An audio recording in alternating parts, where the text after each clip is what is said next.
Et salut ou re-salut à tous, donc là cette fois-ci on se... Salut. Ça filme là, ça te fait rigoler. Ça m'a fait rire comme tu l'as dit. D'accord, Salut à tous. Et salut à tous, c'est parti. C'est parti pour une nouvelle vidéo. Est-ce que vous êtes chaud? Bon bah voilà, ça me ferait une intro, merci. Donc là on se retrouve pour une modification du CPS, donc le CPS c'est le logiciel de programmation, donc on va dire un peu hacker le CPS et un peu le modifier pour en faire un petit peu ce qu'on veut. Donc on va modifier aujourd'hui une radio Retevis donc à la norme MURS. Donc ça fonctionne aussi pour les radios UHF, PMR 446 ou autres. Donc là je suis sur un RT47V, donc pour la version VHF 136-174 MHz. Et pour la version UHF, je vous recommande de prendre le RT647 à la norme PMR 446 sur le site Retevis. Donc voilà, si vous voulez la version VHF, eh ben, il va vous falloir en fait un petit peu, pas mentir mais presque, lors de la commande, dites que vous êtes radio-amateur et que vous allez reprogrammer la radio, parce que sinon ils vont pas vouloir vous la vendre, tout simplement pour la France, puisque le MURS est une norme américaine.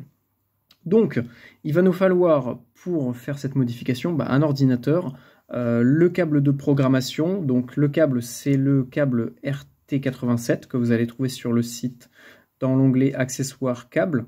Donc tac, accessoires et câbles. Donc le RT87, ne prenez pas les autres. Donc il vous faut forcément une radio et un ordinateur sous Windows, c'est encore mieux, avec le logiciel Notepad++. Donc une fois que vous avez tout ça à la maison, vous avez tout reçu, on va télécharger donc le câble, le driver du câble. Donc ça, pour l'avoir, il faut aller dans la version PMR. Vous allez dans l'onglet support et là dans firmware software, vous avez l'USB driver. Vous le téléchargez. Après, on va choper donc la version MURS pour ma part parce que c'est cette radio là que je vais modifier. Donc si vous avez vu la vidéo d'avant, qui traite du sujet, je vais programmer, l'idée dessus ça serait de programmer des fréquences de détresse, d'urgence, de secours, d'appel, etc. Donc sur plein de fréquences différentes en VHF. Donc je vais sur la version MURS et maintenant je vais télécharger le software, le CPS, donc toujours dans le petit onglet support, firmware software, vous prenez le RT47V. Une fois que c'est fait, moi je l'ai déjà sur l'ordinateur, et vous avez un fichier comprimé, vous le décompressez, vous avez l'installateur et le code plug qui vous permet de remettre à zéro la radio. Donc on va lancer le setup, donc on exécute, et là on va lancer l'installation, donc c'est une installation normale, hein, donc vous faites exécuter bien sûr, et hop ça va s'installer, hop, c'est parti, tac. Donc là moi je vais choisir un autre chemin, je vais le mettre ailleurs. Donc bureau.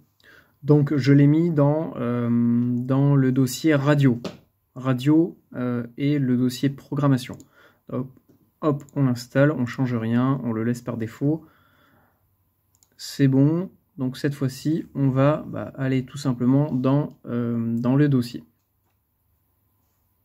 Donc là, on est bien dans radio. Alors, je suis désolé, j'ai mon logiciel de capture d'écran qui ne fonctionne pas, donc je suis obligé de filmer avec le téléphone.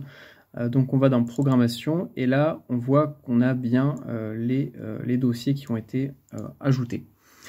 Donc le CPS va être ici, donc ça va être celui-là. Donc pensez à l'exécuter en mode administrateur, sinon ça ne prendra pas en compte les modifications. Donc ça c'est le logiciel qui va nous permettre en fait de reprogrammer la radio.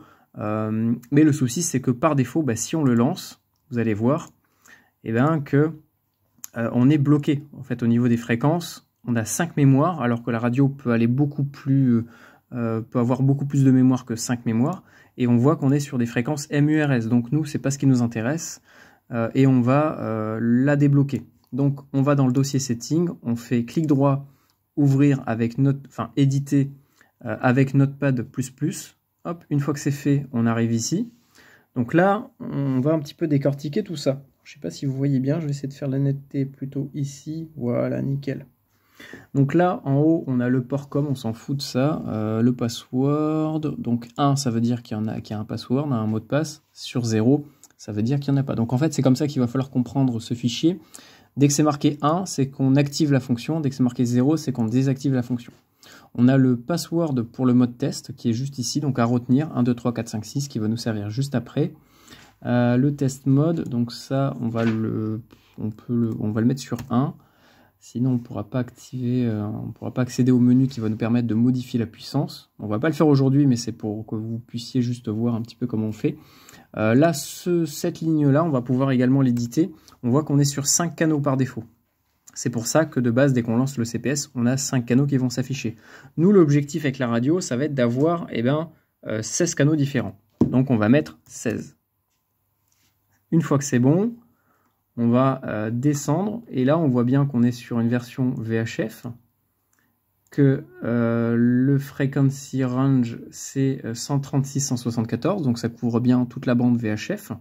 Et là on a si vous voyez bien, tout simplement les fréquences par défaut qui sont programmées dans le CPS. Donc l'idée c'est que vu qu'on ne peut pas modifier directement via le CPS les fréquences, même en mode admin, vous voyez que c'est en gris et qu'on ne peut pas les modifier, l'idée c'est de bypasser en fait ce problème en modifiant directement dans le fichier config la fréquence par défaut. Donc là on va venir paramétrer, on va mettre par exemple la fréquence parapente, donc FFVL ici. Donc pensez bien par contre à mettre 5 numéros après le point, sinon ça ne le prendra pas en compte. Donc là on va remplacer pareil 43.98750. Si vous mettez 9875, ça ne le prendra pas en compte, ça ne fonctionnera pas. Et donc là, on voit que pour la mémoire 1, à chaque fois, devant chaque paramètre, on a le numéro 1, qui va vraiment permettre au CPS de savoir que ça, c'est la config pour la mémoire 1. Parce qu'il y a le 1 partout. À chaque fois, vous voyez que là, il y a le 1. Alors, ça ne le prend pas, mais vous voyez au niveau de la souris, 1, 1, 1. Là, on a 2, 2, 2, 3, 3, 3, 4, 4, 4, 5, 5, 5. Le souci, c'est que donc là, on a réussi à rajouter 16 mémoires. Donc là, si on enregistre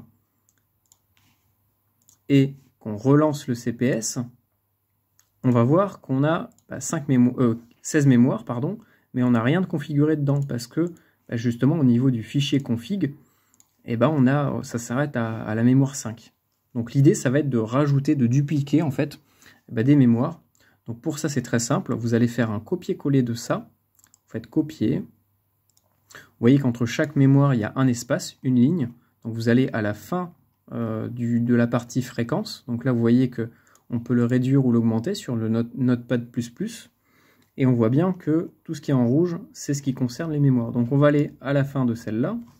On va faire espace une fois, espace deux fois pour avoir une ligne d'écart entre nos deux programmations. Et là, on va faire un coller. Donc CTRL-V ou clic droit coller. Et là, on a collé la mémoire 1 sur la mémoire 6. Le souci, c'est que là, donc moi, je vous recommande vraiment de faire un copier-coller de la mémoire 1. Vous allez comprendre juste après pourquoi. Donc là, on voit que dans la mémoire 6, on a collé la mémoire 1. Donc là, l'idée, c'est de changer le numéro pour que le CPS reconnaisse ce bloc en tant que mémoire 6. Donc là, on va mettre devant chaque égal, on va mettre le numéro 6. On va remplacer le 1 par le 6 parce qu'après 5, il y a 6. Hop, 6. Je vais le faire en mode rapide. Tac, tac, tac, tac, tac. Donc on va y aller petit à petit. On va voir déjà si ça fonctionne. Tac, tac, tac. Donc maintenant on fait fichier enregistré. Donc ça va en fait écraser, remplacer le fichier qui a d'origine. Et on va voir, ça va changer les paramètres. Donc là on le réexécute en tant qu'admin pour revérifier. Donc on exécute le CPS et là on voit qu'on a une 6e mémoire qui a été créée. Donc c'est tout bon. Donc ça fonctionne ce qu'on a fait. Donc on va le refermer parce que sinon ça le fait bugger. Et donc on va aller maintenant dans les fonctionnalités pour voir un petit peu ce qu'on peut également rajouter. Donc là on voit qu'on peut activer par exemple le canal prioritaire. On voit que le squelch par défaut est sur 5, on va le mettre sur 1 parce que moi j'aime bien le mettre sur 1. Là on peut également, j'ai testé tout à l'heure mais ça ne change rien. On peut également changer les valeurs, activer ces fonctionnalités, mais ça fait rien du tout. Voilà, on peut également activer le Vox, mais ça on peut le faire également pour le CPS. On peut activer le Roger Beep. Alors j'ai pas encore réussi à le faire fonctionner. On peut également faire fonctionner le 1750 en le mettant sur 1. 0, ça veut dire que la fonction n'est pas activée. 1, ça veut dire qu'elle est activée. Battery save, DTMF, send time, PTT ID, donc ça c'est pour le DTMF. OK. Donc, on va enregistrer, encore une fois. On va voir si le CPS a pris en compte les modifications. Donc, on a changé le squelch et on a rajouté des petites fonctionnalités. Donc, on voit que le squelch est maintenant sur 1, donc c'est bon. Par contre, il n'y a pas moyen de... comment dire, d'avoir accès aux fonctionnalités qu'on vient d'activer, donc c'est-à-dire le 17750, le Roger Beep, et c'est déjà tout, ouais. Donc là, si on retourne dessus, on le voit pas. Voilà, donc je sais pas comment on fait pour l'activer, il faudrait que je trouve un moyen à l'occasion pour essayer de le modifier encore plus. Et donc, on va retourner dans le dossier, et vous voyez que, vu que tout à l'heure on a activé le mode test, juste en haut, donc de base c'est sur mode test 0, on l'a mis sur 1, et ça nous a activé le petit onglet ici, dans programme, on peut activer le test mode. Donc ça je vous recommande de le faire une fois que vous avez fini de programmer vos fréquences en fait, et que vous avez tout injecté dans la radio. Par contre, attends, je tiens à le préciser, là, toutes ces modifications-là, hein, tout ce que je vous montre dans cette vidéo, c'est à titre expérimental. Hein. Si vous le faites, c'est à vos risques et périls, moi je ne suis pas responsable de ça. Donc, le mode test va nous permettre en fait de modifier la puissance. Donc si on active le mode test, donc on peut le faire soit via l'onglet test mode, une fois qu'on a mis le test mode sur 1 ici, ou alors, si on ne l'a pas mis sur 1, on peut faire CTRL-T. C'est la même chose. Donc là, on peut faire 1, 2, 3, 4, 5, 6. C'est le mot de passe qu'on nous donne. Donc je vais le retaper parce que je crois que je l'ai mal tapé. 1, 2, 3, 4, 5, 6. On voit que c'est bien le mot de passe qu'il nous donne ici. Donc ça, le mode test, en fait, c'est le mode usine, en fait. Ça leur permet de paramétrer une radio. Ah oui, c'est vrai que j'ai un... Ah oui, parce que mon câble s'est désactivé. Donc il va falloir que je redémarre l'ordi. Mais ça, c'est parce qu'il y a eu un petit bug. Mais normalement ça fonctionne. Donc je vais redémarrer l'ordi et j'arrive. Ouais, je sais pas pourquoi, mais tout à l'heure, dès que j'ai paramétré, dès que je suis passé en émission avec ma radio en laissant brancher le câble, ça m'a fait bugger le driver. Donc je sais pas du tout d'où ça vient. Donc je vais redémarrer puis on va voir ça de suite. Donc c'est bon, j'ai redémarré l'ordinateur. En fait, c'était juste ça. C'est que le fait de transmettre avec le câble branché, ça a fait bugger le câble, et puis au final, en redémarrant, tout fonctionne. Donc faites attention, hein, si vous faites des tests en émission, pensez à bien le débrancher. Donc, je ne sais plus où j'en étais exactement. Donc on va rouvrir le fichier setting avec Notepad++, et on va aller voir dans le CPS, donc toujours en mode admin, on va voir les modifications. Donc là, on va rajouter des fréquences. Donc l'idée, ça serait de programmer, par exemple, donc le canal 16 VHF Marine sur le 16, et on va mettre, par exemple, sur le 15, donc un canal de dégagement VHF Marine. On va programmer 2 radios pour voir si ça fonctionne. On va également le tester sur un close call, un scanner, pour voir si ça fonctionne bien. Et sur le 14, par exemple, on va mettre les secours en montagne, on va mettre le canal E. Donc, on referme le CPS, on reva dans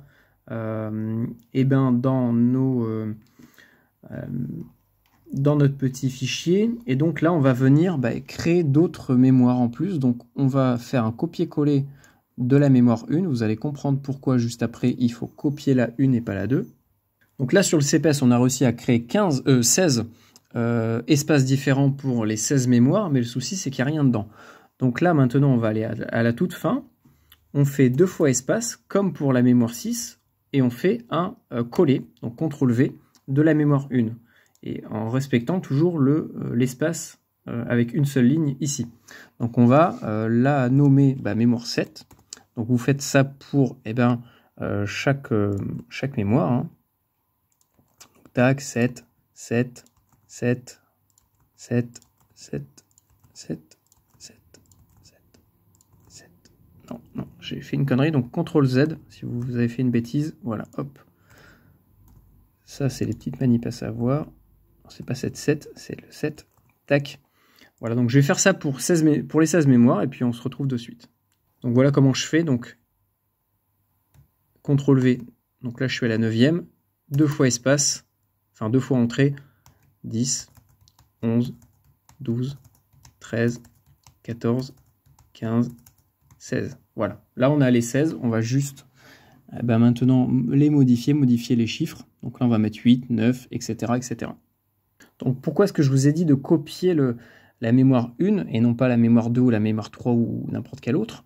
Eh bien, c'est parce qu'à partir de 9, on passe à 10. Donc ça nous évite en fait de tout effacer. On a juste à faire 0, 0, 0, 0, et on a un 10.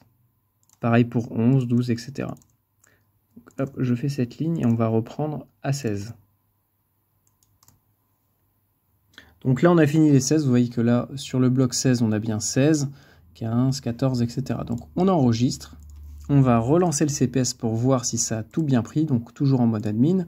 Sinon, ça ne fonctionnera pas. Donc là, on voit que sur les 16, on a bien 16 fréquences différentes. Donc maintenant, on va le refermer et on a dit qu'on allait donc paramétrer donc le canal 16 VHF Marine et on va mettre sur la mémoire 15, par exemple, le canal 77, qui est une fréquence de navire à navire, donc c'est le 156 875. Donc on va mettre sur la mémoire 16 156 800, 56.1, 2, 3, 4, 5. Donc 156.1, 2, 3, 4, 5. Et on a dit sur la mémoire 15, 156 875. 1, 2, 3, 4, 5. Et on va après tester, donc 56.875, donc 4, 5. On va même rajouter sur la mémoire 14, on avait dit quoi? La fréquence canal E, donc 161.300. Hop. Donc, qui est la fréquence de secours en montagne pour la Haute-Savoie.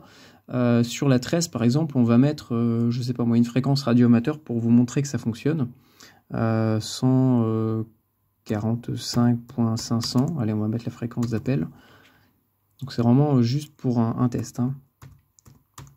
C'est interdit de faire ça normalement. Hop, donc on enregistre et on va voir si les modifications sont prises en compte dans le CPS, mais normalement oui. Hop, on exécute en tant qu'admin, toujours pareil. Et là on voit qu'on a bien la mémoire 16, canal 16, mémoire 15, canal 77 VHF Marine, canal 14, 161.300. Donc on va rajouter le code 123.0 pour être compatible avec le réseau de secours en montagne en émission et pas en réception. Donc on peut même monter la puissance si on veut, hein, pour monter sur 2 watts. Et puis une fois que c'est bon, on va vérifier, le squelch il est bien. Là on va modifier par exemple le bouton, du haut. Donc celui-là on va mettre le scan par exemple. On va mettre le scan et on va régler, allez on va mettre ces mémoires là en mode scan, tac, tac, et la FFVL, tiens, hop, et on va l'injecter dans la radio. Donc la radio, il faut qu'elle soit allumée, le câble branché, et vous faites write, hop, ça va, vous voyez, hop, vous faites OK, et là vous voyez que la radio va recevoir, le code plug. Une fois que c'est bon, la radio démarre, on va la débrancher et maintenant on va voir si déjà la radio a bien 16 mémoires à l'intérieur et non pas 5 parce que d'origine on en a 5. Et on va voir si également les paramètres réglés fonctionnent. Donc la mémoire 1, on va se mettre, on est bien sur la mémoire 1. On va prendre un petit scanner, le petit scanner Uniden en close call et on va close caller la radio. On voit qu'on est bien sur la fréquence parapente 143.9875. Maintenant, on va tester, on va voir si on peut aller au-delà de 5 au niveau des mémoires. 2, 3, 4, 5, 6.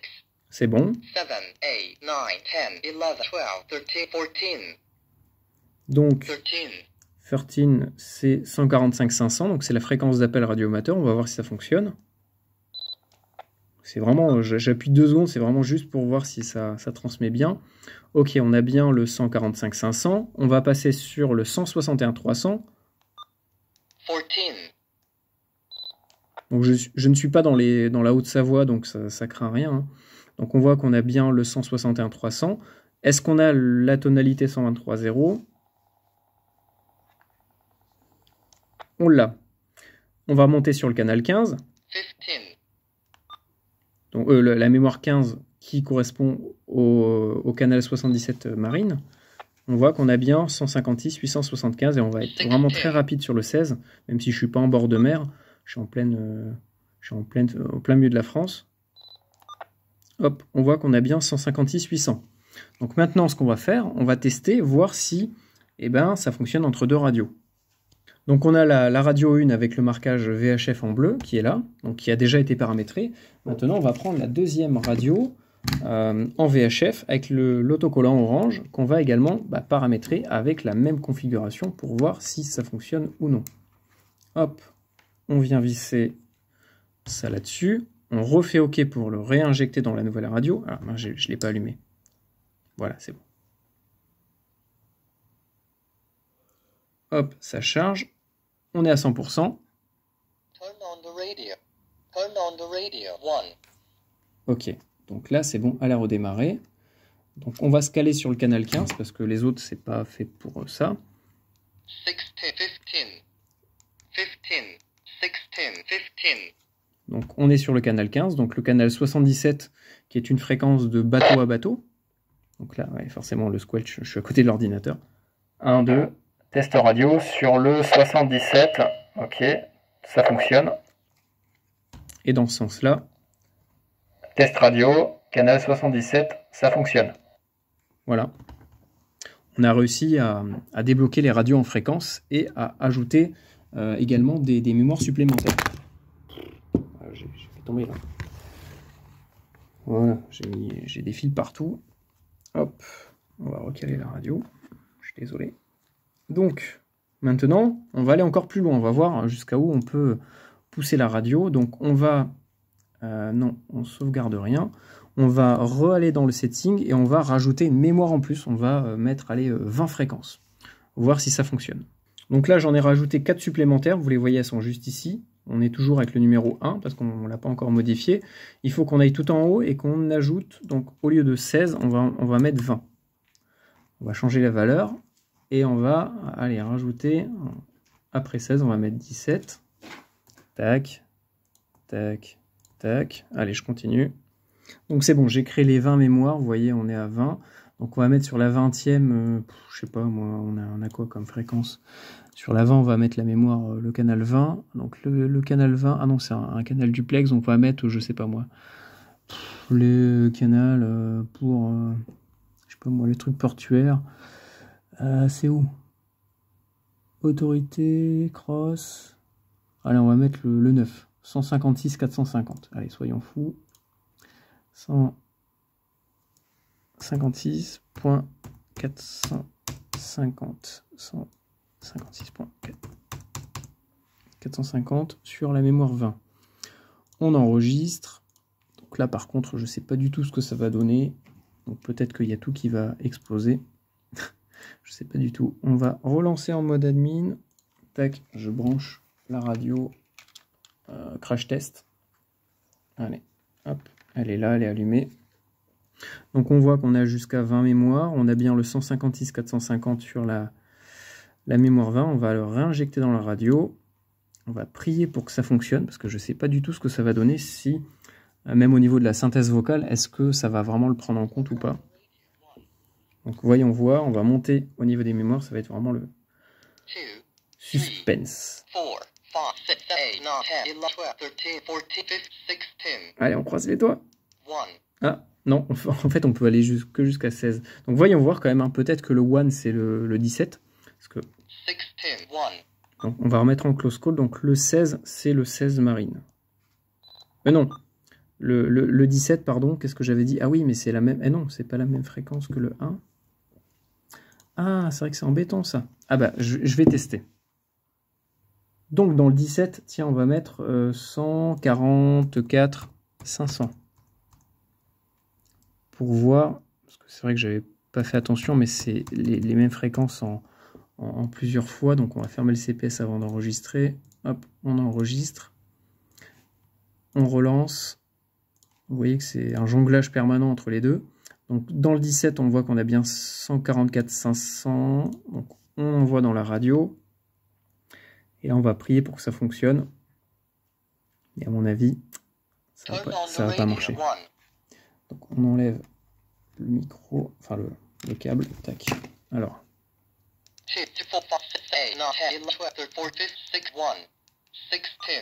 Donc. Et non, vous voyez qu'on peut aller jusqu'à 16. Bon, c'est déjà pas mal, hein. 16, on a de quoi faire. Bon, voilà, on sait qu'on peut pas aller au-delà. On peut quand même en paramétrer plus, mais la radio ne les prend pas. Voilà, donc j'espère que ça vous a plu. Ça, c'est vraiment des manips, on va dire, assez standards sur quasiment toutes les radios, Retevis, TYT, Baofeng, etc. C'est vraiment des choses assez simples à mettre en œuvre. Mais vous voyez que déjà, ça nous permet de bypasser déjà pas mal de soucis au niveau de la puissance, au niveau des fréquences, etc. Très simplement. Et voilà, avec une radio 5 canaux 0,5 watts, on peut monter à 16 et plus de 2 watts. Voilà. Et on peut sortir des fréquences d'origine. Donc voilà, ça fonctionne, hein, c'est un test concluant. N'hésitez pas à me proposer d'autres modèles à bidouiller. Je vous mettrai à la limite même à disposition bon non, même pas, ça vous motivera un petit peu à le faire. N'hésitez pas à mettre un petit pouce bleu si ça vous a plu, n'hésitez pas à partager et puis à nous rejoindre si vous voulez à contribuer et expérimenter un petit peu là-dedans. Allez, bonne journée à tous et à la prochaine.